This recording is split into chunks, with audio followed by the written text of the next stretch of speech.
Hey everybody, welcome back. Day number 2 of 24 and 24, looking at leadership in 5-minute videos. I'm super excited that you're here. Thanks for giving me your time. Let's get started. Yesterday, we talked about what is leadership.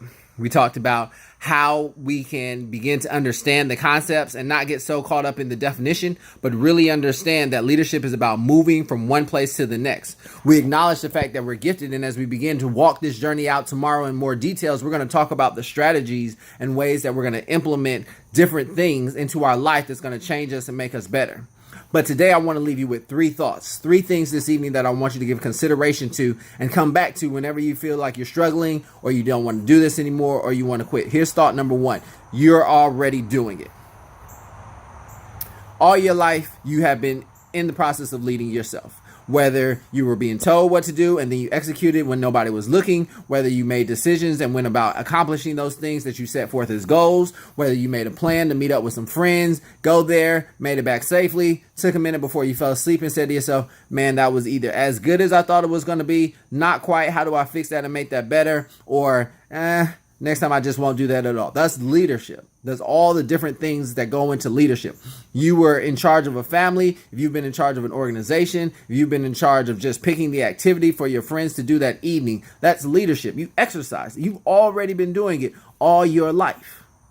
And so don't be afraid to now go ahead and begin to implement things that will cause you to be greater. Because like we talked about yesterday, remember, you're gifted and you're talented and you're skilled. And what we don't want to do is go through our life wasting it, wondering what could have been. So the second thing I want to leave you with tonight is that the difference between where you are right now and where you can be in the future is your ability to lead yourself. Let me say it again. The difference between where you are right now and where you can be in the future is your ability to lead yourself. Now, what do I mean by that? It's just real simple. You in the future are going to be better or worse off than you currently are based on the decisions that you make that is leadership. You're going to decide, I'm going to put some money aside now so that I can have a better future. You're going to decide, I'm going to get married now so I can have kids later. You're going to decide, I'm not going to do those things, and then I'm going to have the consequences of not having those things. It's fine either way, but make sure that the decision you make is intentional as opposed to just life. I want to happen to life. I don't want life just to happen to me. See, leadership is the way that I make sure that I happen to life, that I go about moving myself to point A and then point B and then point C in a strategic and a structured manner. Now, maybe you're saying to yourself, well, where's the fun in that? Where's the fun? I want to be spontaneous. I want to live for the moment. YOLO, right? But at the end of the day, even YOLO is a leadership decision. It's still a decision to live a certain way. It's still a decision to say that I'm going to just try to be carefree. I'm going to say yes to whatever comes my way. And at the end of the day, you accept there's going to be consequences for that. So don't be afraid to say, you know what, I want to think in advance about what it is that I want to do. I want to make sure that I apply the principles of life so that I can reap what it is that I want at the end of the day. See, if you're really gifted and talented at the end of the day, you're going to want to go ahead and apply that. And that brings me to point number 3, which is you do leadership so you can grow.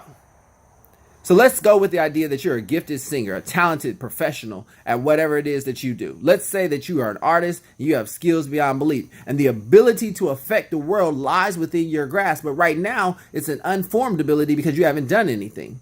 Now, one of my favorite books, a really wise man by the name of Solomon, says that the man who excels in his work will stand before kings, not people who are unknown. Which means that if you're a gifted artist and you have the ability to put in that work because you lead yourself, then you're going to grow into somebody who's so talented and so effective at what you do that you're going to change the world and you're going to stand before the greatest people. People are going to see your work and they're going to be like awed and wowed and inspired. And that it happens in whatever your area of talent is, whether it's art, whether it's in music, whether that's in computers, science, IT, anything, whatever it is. If you will excel in your work, if you will lead yourself down a path of becoming the very best you can, you will stand before the highest level of people and they will be inspired and awed by your skill and talent.